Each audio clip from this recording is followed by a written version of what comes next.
And so that understanding that, we also understand that there are these laws or these agreements, but that the United States has signed. They have become the UN Charter we signed in 1945, December 1945, and it was ratified in the Senate 89-2, right? So the UN Charter says that wars of aggression are illegal. It says that violation of due process is illegal. It says that the killing of innocent civilians is illegal. It says that violation of national sovereignty is illegal. And so our contention is that the use of the drones from Hancock Airfield is a violation of all of those laws that are already there. And by our going to Hancock Airfield, getting in the way, trying to stop the operations of what's happening there, that is indeed trying to call our country or our government into accountability, and to try to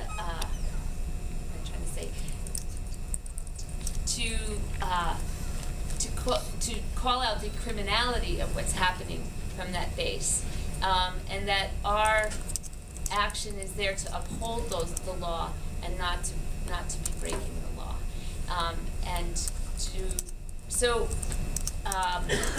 that has been what we've done when we've gone there. We've also brought with us this war crimes indictment, which I actually have copies of, and whoever made these copies, God bless them, but they're really tiny print. But I have copies of them, and I'd like to pass them out if anybody wants a copy of it. And in the war crimes indictment, it talks about Article 6 of the Constitution and the UN Charter, and it also talks about the responsibility that especially law enforcement and the military, the oath that they take to uphold the Constitution. And we had an interesting time in one of our court cases where we asked one of the young soldiers who was in the security, who was part of the security, and he of the base, and we asked him if he took this oath, and yes, he took an oath to uphold the Constitution, and did he know about the First Amendment, and he didn't actually really know it. And God knows, if you asked me to quote some of the Constitution, I couldn't tell you. There's certainly other things that I don't know about. So it wasn't to shame him, but it was to point out that we ask people to take these oaths to defend the Constitution, and that's what he said. Well, I swore to defend the Constitution, but he doesn't know what's in it. And I think Article 6 of the Constitution is a pretty major one, actually, that most of us do not know about. And as John likes to point out, he said it's what makes, how did you say it? That it makes the United States a United States. That clause, the supremacy clause, says that it doesn't matter what the law in your state says. If there are supreme laws in this land, and that's what makes us a United States. And so anyway, but this young man didn't know what the First Amendment to the Constitution is, but he also didn't know Article 6 of the Constitution, and that most of us don't, and that it's important for us to learn what it is that we are, these laws that we're supposed to be upholding. And but anyway, in this Constitution, in this indictment, we have brought this information to the soldiers and to the base commander, and in it then we also charge them of the different parts of the crimes that are committed there from the base. And the ending, I really like the ending of our thing. as citizens of this nation, which maintains over 700 military bases around the globe and the largest, most deadly military arsenal in the world, we believe these words of Martin Luther King still hold true. The greatest purveyor of violence in the world today is our own government. There is hope for a better world when we, the people, hold our government accountable to the laws and treaties that govern the use of lethal force and war. To the extent that we ignore our laws and Constitution and allow for the unchecked use of lethal force by our government, allowing the government to kill whoever it wants, wherever it wants, whoever it wants, with no accountability, we make the world less safe for children everywhere. We appeal to all United States citizens, military and civilian, and to all public officials to do as required in the Nuremberg Principles and by conscience, to refuse to participate in these crimes, to denounce them, and to resist them nonviolently. One thing that I want to say is, as we have brought these issues to court and talked about it, in one of the trials, former Attorney General Ramsey Clark came and testified and talked about Nuremberg and talked to the judge and had this whole dialogue with the judge, which was really fascinating to watch.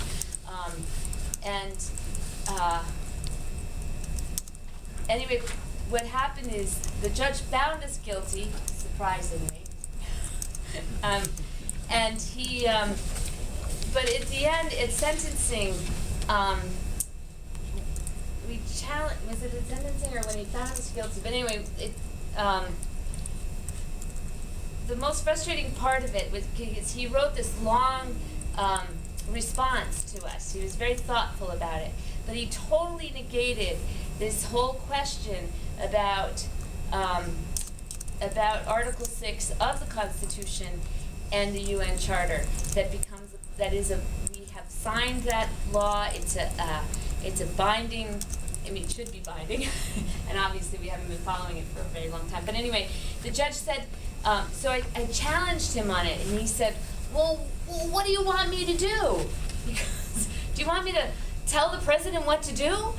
And I said, I think that, yes, I actually do want you to do it. I want you to find us not guilty because we are upholding the law, and I want you to uphold the law because the law says in the Constitution, Article 6, that you, as a judge, have a responsibility to uphold this. And then he gave me 15 days. But anyway, that's because I asked for it. Anyway, so, do you want to? I just want to add one thing, which is on the civil resistance and the whole civil disobedience question. A lot of people, especially of my generation, will look back on the 60s, the civil rights movement, and say, that was civil disobedience. And it's even Francis Boyle uses that, makes that distinction. Whereas upholding international law, the way Ellen was talking about, is more civil resistance. Well, in fact, what Martin Luther King and the thousands of other people, it's very important to recognize what a mass movement that was civil resistance. The laws were already in place in this country that made discrimination based on race in any state, in any locality, illegal. Those are the 13th, 14th, and 15th Amendments. And this might sound like, like a semantic distinction, but to me it's very important because in a sense, we are trying to educate today the judges and our fellow citizens as well as the military and the police that there are already laws on the books, in effect, around the world that make the kind of activities that are happening here in Syracuse illegal. In the same way that it was always illegal for the state of Alabama to set up colored-only drinking fountains. That was against the law, but it was allowed for over 100 years.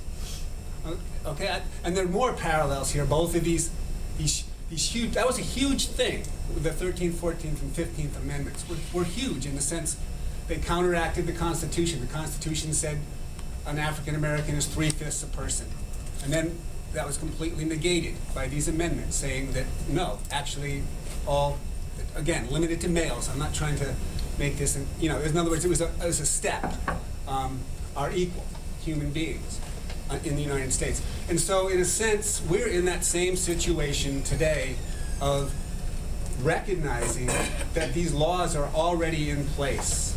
And that's an important distinction. We're not trying to change the laws. Just as, in fact, Martin Luther King and the civil rights people were not trying to change the laws. They were trying to uphold the laws that existed. And so the importance there is that those laws, the amendments after the Civil War, were completely buried. By the Supreme Court, they were buried. You know, a lot of people know the history, how they twisted that into making corporations people, those laws. They were buried in our national consciousness. And today, the United Nations Charter is buried in our national consciousness. And that's what we're trying to bring up, is that this actually is the law of the land in DeWitt, New York. It takes precedent over any trespassing laws, over any assembly laws that the town might pass. It's real. I'm not making this up. This is the reality, just as the laws against discrimination were actually written out in our Constitution, passed, duly signed, and they applied in, say, Selma or any place you want to pick, including New York. So maybe that's enough for us. Can you help me? What we have seen with these two judges in the town of DeWitt is that they're struggling, and you can tell they're struggling, and because they feel like their hands are tied, and what we're saying is, hey, look, your hands aren't tied. There really is a legal basis for doing this. But man, it's really hard to get out of those ties. You know. I'm a little confused because you're saying, okay, the UN Charter is the law of the land because of the Sixth Amendment. Okay, and of course the Constitution is the supreme law of the land, which is. Well, right. The UN Charter is the supreme law of the land because of the because of Article 6 of the Constitution. Right. Okay, but I think where the judge may be struggling with this is where are the codified laws that have been enacted to support this UN Charter? And because there are lots of Indian treaties, for example, right, that were the supreme law of the land, right, but nobody ever made any laws to support those. Right. So they just went out the window, right? That's a very good point. I think we violated every Indian treaty, with the possible exception, I think, of the one here, which New York State violated. The federal government didn't have to because New York had already trashed it. There's no simple answer to what you're saying. Again, I like to use this analogy with the civil rights movement. The codification is in the statute, the statutory. This is the point that Judge Gideon made when he very carefully tried to parse our arguments. He said, well, the Nuremberg principles aren't codified; they aren't statutory. In the United States, yeah. In the United States, so therefore I don't have to follow that. But he ignored the statutory aspects. And again, Ramsey Clark is making, this is a small point here, but it's huge in terms of the world. There's such a thing as, what's the word I'm thinking, not traditional, international law. Natural? Natural law. Common law? Common law. No, we're thinking the other form of customary law. Customary law. Customary international law is the supreme law of the world. It takes precedent.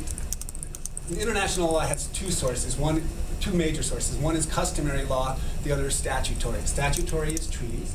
Customary is even broader. For example, customary law operates only on a few consensus items. One is human enslavement is always and everywhere illegal.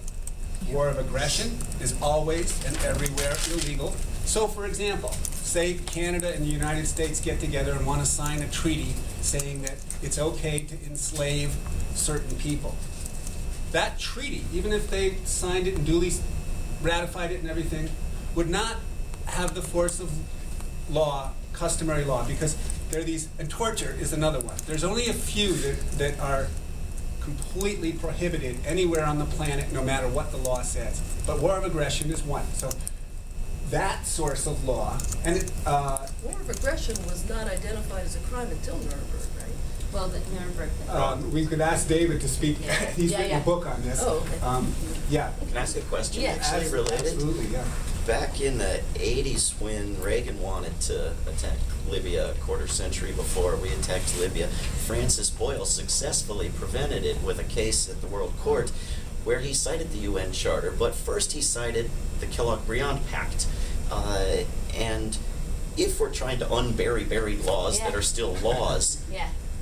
why stop at the UN Charter, which has two giant freaking loopholes that Yeah. permit every law, or at least the plausible argument to pretend every war is I mean, if you're going to allow wars that are approved by the UN, Right. and you're going to pretend that wars like Libya are approved by the UN, even if they aren't, and if you're going to allow defensive wars, Right. and you're going to pretend that attacking unarmed, impoverished nations halfway around the globe are defensive wars, why not go back to the Kellogg-Briand Pact that just bans all wars? Right. I mean, why not throw that in there?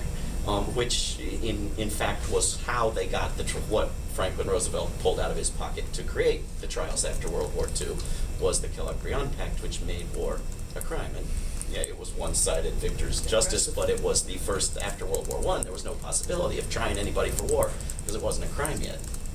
But So with when the was it Kellogg-Briand signed? Pact, What year did it come? when the Peace Pact was created in 1928 and ratified in January 29, 85 to 1. 85 to 1. Better than the UN Charter. And the one guy got censured by the state of Wisconsin for voting the wrong way. Yeah, yeah. No, you're right. It's good. When I saw Can you I was like, repeat, what are the oh. loopholes in the UN Charter? It allows, with the UN Charter, legalized war if you compare it to the Kellogg-Briand Yeah. Pact that already existed. And the legalized wars are defensive wars or wars approved by the UN Security Council. Oh, okay. And those two And who big controls loopholes. Right, right. So let me get down to a little more Yeah, yeah. nitty-gritty level here and say, okay, you said you got 15 days because you asked for it. Now, I'm a little confused because when you go to court, you either plead guilty or not guilty. And according to the argument that I just heard, it Yeah. sounds like We you're pled saying not not guilty, Yes, right? we did plead Okay, if you pled not guilty, Right. We had a trial, and Yeah, we you had had a a trial, 5-day trial, right. and we talked about all of this stuff. okay, Finally, yeah. it took a few days to get there, but anyway, then we were found guilty a month later. He took a month to decide about whether we were guilty or not, which was very interesting that he He took said that he long. lost sleep over it. He Right, lost that's sleep fine. over it. Okay. And then he sentenced, so then at sentencing, he read this long response to us, and I just got a little heated in the moment. So I did challenge him on that point. It was like, well, look, you're just talking, you're negating, you're talking about just the Nuremberg pieces, and you haven't talked about the UN Charter, which was a signed treaty, which is, and that under the Article 6, it says all judges shall uphold this stuff. So it is his job to do it. Okay. She's still Right. asking. So you're saying- She's still I asking, know. why did you ask? Oh, why did I ask for 15 days?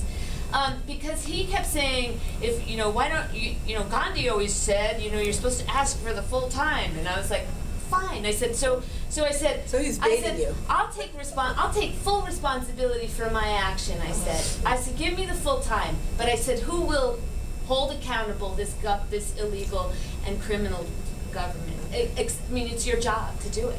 And I said, give me the 15 days, and but please do your job. And one more follow, I'm sorry. Are these sentences ever appealed to a higher court? Because Judge Podunk in DeWitt may not feel that he's got the ability to challenge any of this. Right. But if you go up, to higher courts, like district courts and federal courts, you may be able to get a judge who's gonna listen to these serious arguments. Right, you may be able to, and then you may not, and then you get really bad law written, and you get them making, Precedent. yeah. Claire, go ahead. Can people hear in the back there? And what's the energy like? There's like a buzz in the room. Is that? We need to talk louder. No. All Sorry. right. I'm just feeling like, are we together in this conversation, or are we just like talking heads up here? Okay. could people maybe raise their hands, and could you stack so that people can get on stack to talk? Great, thank you. Okay, did That's you what want I to was- respond? No, I was raising my hand to talk, yeah, to be on stack, Okay, do you want to respond to To who? this? to And I forgot your Say name. what you were gonna say. B. Sorry? B. Well, not just B, Okay. but a lot of things. Go Is ahead. that okay? It feels, so trusting that, what is that, paths are many, truth is one, you know, that there's many ways to get to the center of things. This works for me only to the extent that it empowers us to become more human. And that the original law is written on our heart. And the original law is love one another. And that is really what motivates, at least, you know, so many of us to step out over the line and not stay over here when they're killing in your name, or when they're segregating in your name, or when they're whatever, you know, taking the the list is long, right? So when I first came in contact with these understanding Kellogg-Briand and UN Charter, and it was sort of like a blur. I was like, oh my God, I never even went to college, and how am I going to understand all this stuff?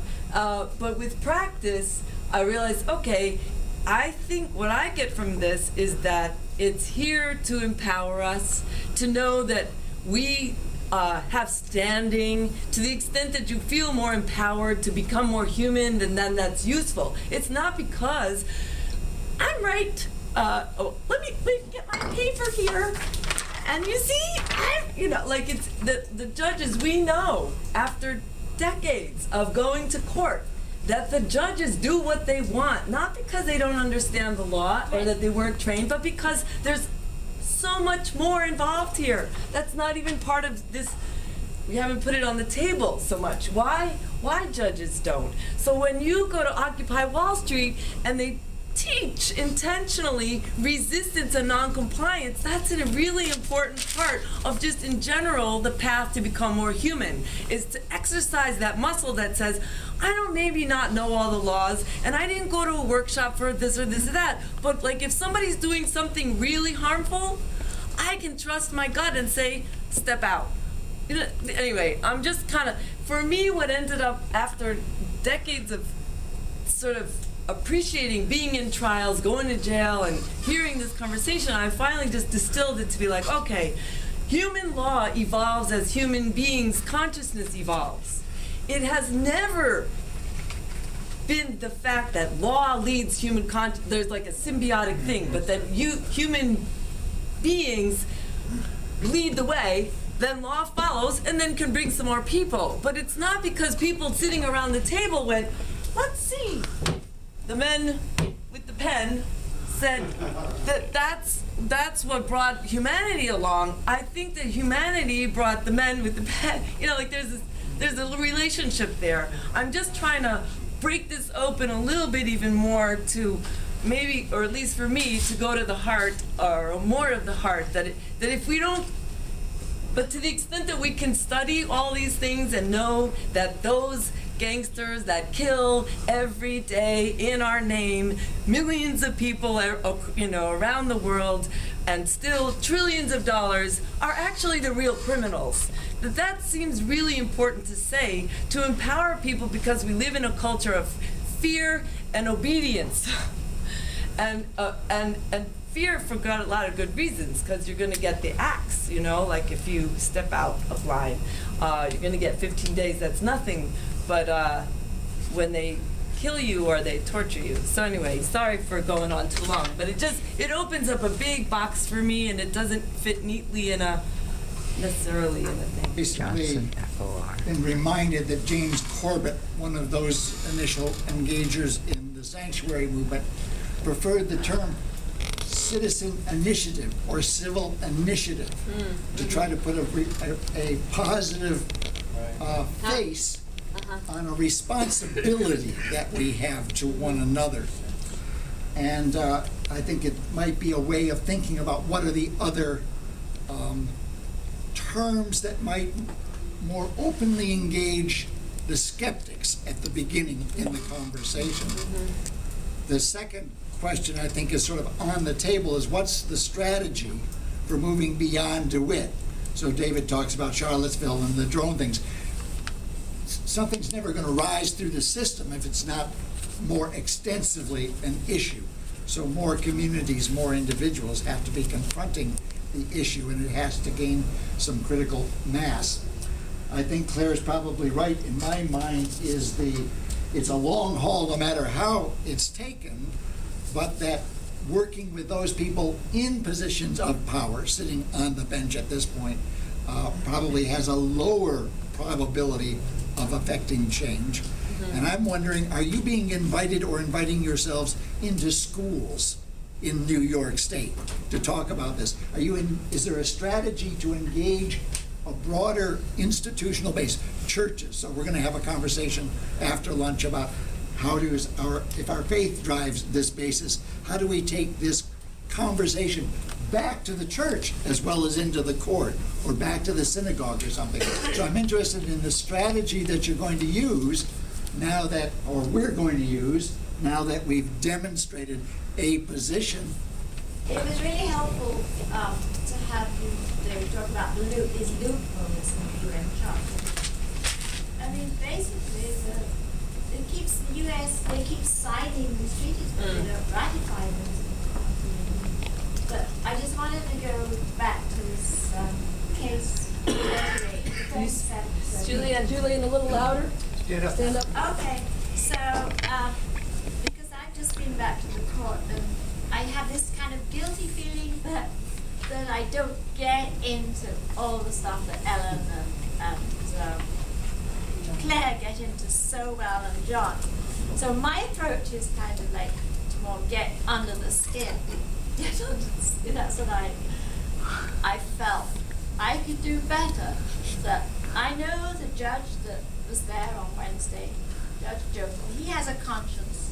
He feels it all.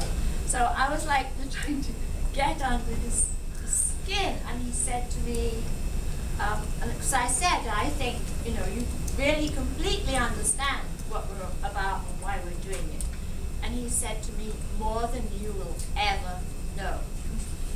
And then, of course, the others followed, and they were really good, pounding on him. So my feel. So I hope there's room for all of these in his attempts to. Can you tell your dream? Dream. She told the judge that she dreamed about him. I dreamed that we were planting seeds outside along the grass verge. Seeds of peace, and he was with us. He was one of us. And they were going to grow up into these beautiful sunflowers. And he did interrupt me and say, "Well, I hope you were on the other side of the road." And I said, "Oh, that didn't come into it." And actually, I was certain it was along the edge of the fence. And then, in my dream, he changed his hat, and here he was, as he was, right in front of me. And he said, "So what happened next?" My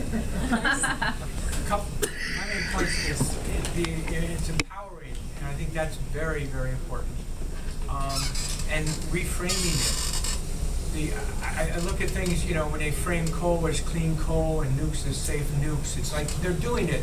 The PR business came out of the military establishment. So I think it's important to do that. I was hearing sort of a pyramid of moral law, civil law, international, religious law, whatever you want to call it, and then to constitutional law and international law, and then farther down to these other laws that, they didn't quite follow it. So I think it's a very powerful tool. I think, reframing back to civil resistance is good. That appeals to me. I like my little resistance button with the monkey wrench on it. It's getting very rusty. I can't find another one. But I think maybe even for reaching out to more people, things like examining wording like civil initiative or civil law enforcement or something like that, even beyond civil resistance, might be somewhere to go. Again, trying to reach out to everybody's brain and heart and where they are. But I think this is a major, for me, it's a major step going from civil disobedience, talking about direct actions, civil resistance, and moving beyond that. I think that's a very important way to move our those of us that are left in a civil society to that point. Bringing up the what you feel in your heart being a supreme kind of commandment, because I'm an ESL teacher, and English happens to be a language that embodies a lot of concepts that are legal and that don't exist in other languages. And they're looked on, it's almost the language of international law as well as the language of other international things. Those words in that language, in our language, are not our words.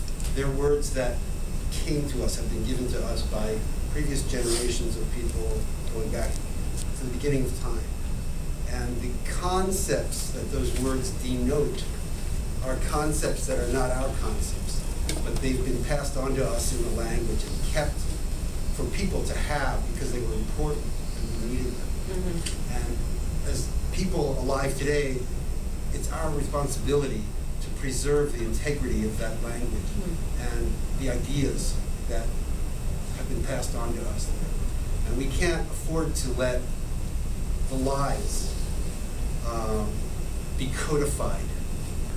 Because I very fully sort of feel the moral imperative and understand the aspects of the law and how to frame it and the reasoning behind it. And I'm curious how the decision is sort of made about what's the most effective way to enact the moral position that we're coming from. So how does it, going about it in this way and spending all this time in the courts fit into a bigger strategy of attaining the goal, which I think ultimately is going to be a political sort of something has to happen politically. I can speak to that real briefly, and I mean, it's a huge question, and of course it's the one that we all mull over in our brains and talk about it with each other all the time. How do we end war? How do we end murder? Right. We know that's where we're headed and where we want to go as human beings. It's probably part of my background and stuff. I do believe that making agreements and public agreements and then honoring those is important, as it means I try that with my friends and my family as well as my housemates and stuff. So for me, that is a pathway. In the civil rights movement, for example, Dr. King, among so many others, spoke of huge issues, everything from militarism to, the kind of the horror of racism, the daily horror. And one of their goals was the enactment or the ending of these illegal laws and the enactment of the civil rights, what became the Civil Rights Act, and that was considered a big step forward. It didn't end racism, right? Obviously, we're dealing with it just as much, if not more, today than we were then.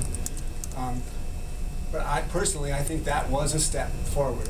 The acknowledgement that these laws of the South and even in the North, obviously, are no longer are public agreements with each other. In other words, we publicly agree that all humans in this, all citizens, say, in the United States are equal based on color. That's where I focus on this. There's obviously a lot more to say. I think in terms of what Harry was saying, law, for me, does come down to enacting the Golden Rule. And to me, that goes a lot deeper even than than the biblical. The earliest written example of the Golden Rule is about 3300 BC on a tombstone in ancient Egypt. So it is a very deep motivation and a very deep part of our humanity. It goes much deeper than the Christian religion or the Jewish religion or any religion we're talking about. So that is my focus on the law, is to make that agreement a public agreement that we start to honor.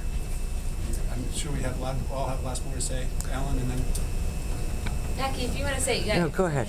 Well, I feel like the question of strategy of how, you know, the Upstate Coalition to Ground the Drones and Stop the Wars, you know, we started meeting, I think, 3 years ago, and we wanted to educate people, we wanted to let people know what was going on, and so we felt like it needed to be challenged on a lot of different levels. I'm not sure that we didn't sit down and say, okay, and now we're going to do this, and now we're going to do that, and now we're going to do this. It was sort of just building it slowly, and seeing that all forms of the work, you know, to leafleting and vigiling and doing these actions and going to court and meeting with our representatives and doing walks. We walked from Ithaca to Syracuse 2 years ago right now. That all of it is part of the strategy, and that none of it is useless. And so, you know, what's most effective? That's always a huge question for me. You know, like, I don't know. You know, you do one thing and you think it's going to be great, and it just feels like it's fizzled out. And then you do another thing, and you're like, really? Are you kidding? They're making a federal case out of this now? And, you know, so I've seen that kind of thing. So it's always, and I think that there are other workshops that are going to be talking about strategies of what to do. So I think that it's important. I think just to finish up my little piece of it is, for me, going into court, it's been helpful to understand what laws are there. Of course, you do it whether the laws are there or not, but there are laws there. And so just pointing it out to them has been helpful for me in how I dialogue with them. And yes, Harry, I agree that there's a lot of stuff out there that's just protecting the big guys, you know? But these laws that are said right here I can stand by them. I can stand behind them, and I can say, hey, look, you've got to uphold this. And I can keep saying that in court, and I can be, and the more I've learned about it, the more I'm able to be clear what I'm saying on the legal basis. Because sometimes judges are like, you know, they don't want to. It's sort of like, oh, it's just they don't want to hear just a moral. I mean, just a moral argument is a powerful and beautiful argument. So please do not. I'm not negating them. You could be in tears, and you're not just moving a judge. You're moving people who are in the courtroom. You're moving. You don't know. I mean, it can be quite powerful. I mean, I've met people that have been to a trial, you know, 20 years ago, and they changed their life because they heard a testimony of somebody in that courtroom. So, you know, you're not. How you're changing it is, but for me, understanding and being able to say, hey, look, you even have these on your books. This is even law right now. And you're supposed to follow it. And then, you know, maybe someday they will, and somebody will. And it might change something in a bigger way. I don't know. How can we, you know, where are the activists in my generation? You know, I wonder where they are. I wonder where they are this weekend. You know, I feel like, man, I should have gone up to the colleges last week, and, you know, just wondering, you know, where my friends are and people that I went to school with, why they're not here. What can we do in, like, promotions? How do we call things? What are the activities? Who are the speakers? I mean, all these things, like, what do we need to do for, I would say maybe perhaps folks under 40. I understand the youth. I don't know what It's a little later in the afternoon. The 3:30 session called Youth Organizing Against War. I understand youth is being understood as under 35. So I'm hoping that maybe in that session, you know, maybe those conversations will happen there. But I guess also maybe during lunch, folks under 40 perhaps, we can get together, maybe take a group shot and put it on Facebook and, like, show that there are, you know, faces of people like to make those connections, and that's what I'm curious about, so. Once, a couple of years ago in Luleå, Sweden. Could you speak up? A couple of years ago in Luleå, Sweden, they had a 4-day conference similar to this with an action at the end, and all of the organizers and most of the participants were under 35. A few weeks ago in Oklahoma, one of the pipeline actions was organized by young people that were all under 35. Well, one guy was over 35, but all that. So there are other groups out there, and I think it's a question of organization. And The enemy's not the word I want, but the other side strategizes intentionally and effectively in response to everything that comes out of a conversation like this. And we don't always spend enough time analyzing that. The opposition gets better at what it does faster than we get good at what we do in our lives in general. And so, FLR, for example, is as one line of its work is just training people to do research with various kinds of documents to make its case. So for instance, Well, just to be, to have access to an op-ed page, because the content of the case you're making is powerful enough to be persuasive to an audience that already knows yeah, the other side. yeah. No, it's good to know. It's good Yeah. to, it's good to It's know. not easy. No, it's good to have people who can write. Russell, I saw your hand up. Sorry. No, that's okay. I just wanted to make a point about communities that could be brought into this discussion. And by the way, I think everything everybody said has been so interesting. But you spoke about Dr. King a lot and the civil rights movement, civil rights tradition. And as we know, one of the insights that he was really beginning to articulate when he was assassinated was the connection between the civil rights struggle in the U.S. and American imperialism and global poverty. And some people think that this is indeed why he needed to be destroyed in that moment, because that was the connection that was too dangerous to kind of bring to the surface. And in some ways I think that the movement or the movements have never recovered from that moment when his person was destroyed, that the power that he brought to articulating that vision was destroyed. And looking around this room or looking around the communities in which we live in upstate New York, that's clearly still going on. So there are important connections between empire overseas and empire inside this country, between kind of military power being exercised in other countries and the power of the police state, prison industrial complex and the military industrial complex.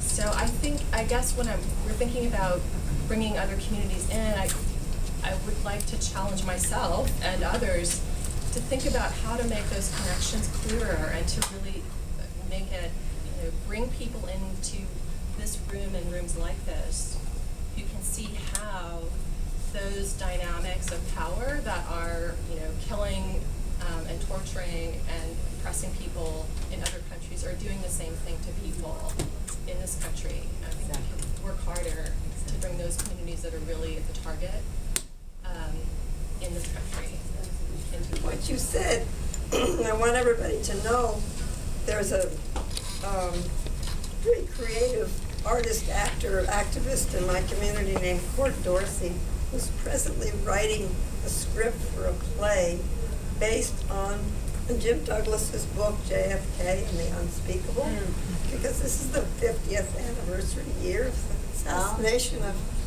JFK. And basically the theme is that the unspeakable are all these things that we don't want to acknowledge, the profundity of the evils that are perpetrated, and starting with the CIA, well, not starting with any, it's hard to know where to start, but anyway, he's writing a script which he hopes to disseminate around the country that anybody can use in any community, so just keep your ears open for it. His name is Court Dorsey, but I don't know how this will come out how it will be announced. But he's hoping there'll be 500 presentations at the same time or around the end of November. I'm hoping to do it in Dallas in November. We just discussed it. That these acts of civil resistance, these acts that I think that they do actually help to move things forward and get dialogue to happen in a bigger way within communities. And we just had 3 people who just go into serve 15 days around. It was 4. No. I don't mean for the drone stuff. I was going to say in Ithaca, 4 people from right around our area around fracking, which is the first time any of these people have ever done anything like that. And it's a huge step, and you can see the dialogue that's happening, and people starting to go, oh, what more can we be doing? I mean, people have been talking about fracking a lot, but this is now taking things to another level. And I feel like, before the first before the Iraq War started, there were 1 million people on the streets, but saying, no, you can't do this. But then once the war started, our resistance got really shaky and wavery for a while there. And I feel like our resistance can't get shaky and wavery. We've gotta stay, we gotta go deeper in our resistance. And, so just to encourage those steps. So, okay, I'll shut up now. Thank you. Thank you very much. All right, thank you.